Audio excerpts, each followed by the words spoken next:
अस्सलाम वालेकुम नाज़रीन, मैं हूं अब्दुल्ला। 7H न्यूज़ में आपका इस्तकबाल है। 9 नंबर सेटविन के पास ड्रेनेज का पानी भर के रोड पर बहने की वजह से वहां की आवाम को चलने के लिए तकलीफ़ात का सामना करना पड़ रहा है। आइए देखते हैं ये रिपोर्ट।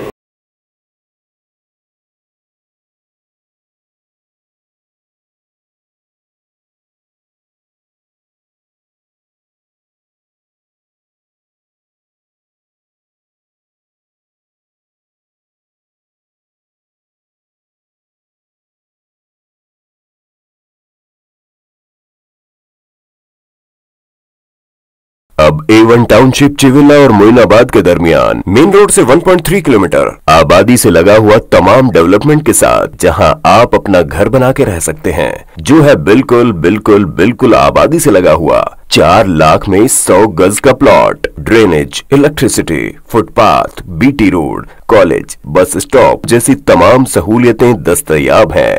आपका ये छोटा सा इन्वेस्टमेंट आपका और आपके बच्चों का मुस्तकबिल बदल सकता है। मजीद मालूमात के लिए हमें कॉल करें। Address pillar number 235 opposite fishers department, Rajendra Nagar, Hyderabad. Contact 7799603838। देखते रहिए 7H न्यूज, आपकी आवाज।